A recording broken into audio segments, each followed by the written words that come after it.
Previously on Future Cities, we covered Philadelphia's push to innovate city government by partnering with local tech entrepreneurs. But just like many good ideas, it's not original. Philadelphia opened its Office of New Urban Mechanics in late 2012, but the program's been operational in Boston since '09.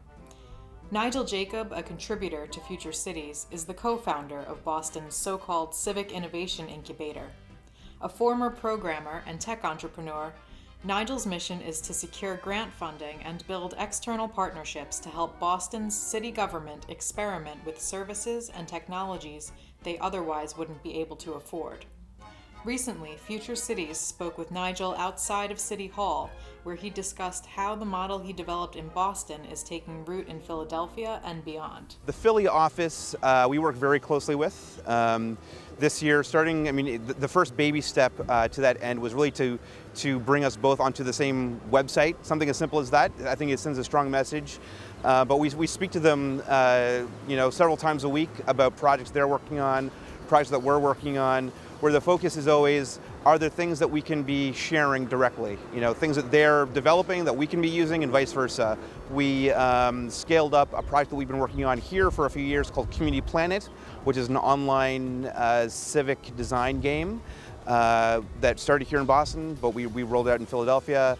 And then also earlier this year, we launched Text2Zen, which is a mobile text-based polling platform that you can use to sort of solicit feedback from groups of people. So that was something that started in Philadelphia, and we launched that here. And there's more of that beyond otherwise. A large part of what we do every day, every week, is talking to new cities that are trying to get an innovation capacity up and running and that are interested in using new urban mechanics as a model.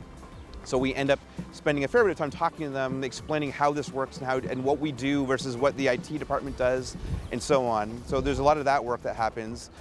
Increasingly, we're finding a lot of interest from international cities. So cities like Mexico City, Barcelona, Amsterdam, they're all very, very interested in adapting elements of what we've done to ththose cities. A lot of our tools have, in many ways, really become the examples of how to do this kind of work.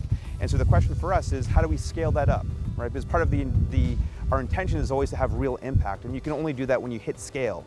And so when you look at Street Bump or Community Planet or any of these other things, the challenge for us is how do we scale that up to these different situations, different localities, when we're still basically local government officials.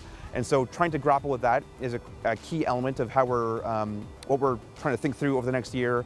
And we also have a new mayor coming in towards the end of this year. And so the challenge there is really, what does new urban mechanics become? I mean, I think we're pretty confident that we'll be able to remain stable over the mayoral transition. But there may be small things like the new mayor may want to change the name. We've been very clear that new urban mechanics draws its inspiration from the original urban mechanic, Mayor Tom Sembenino. So working through the branding of that, I think, will be an interesting challenge, as well as also working through the area focus. I think that we've been very good at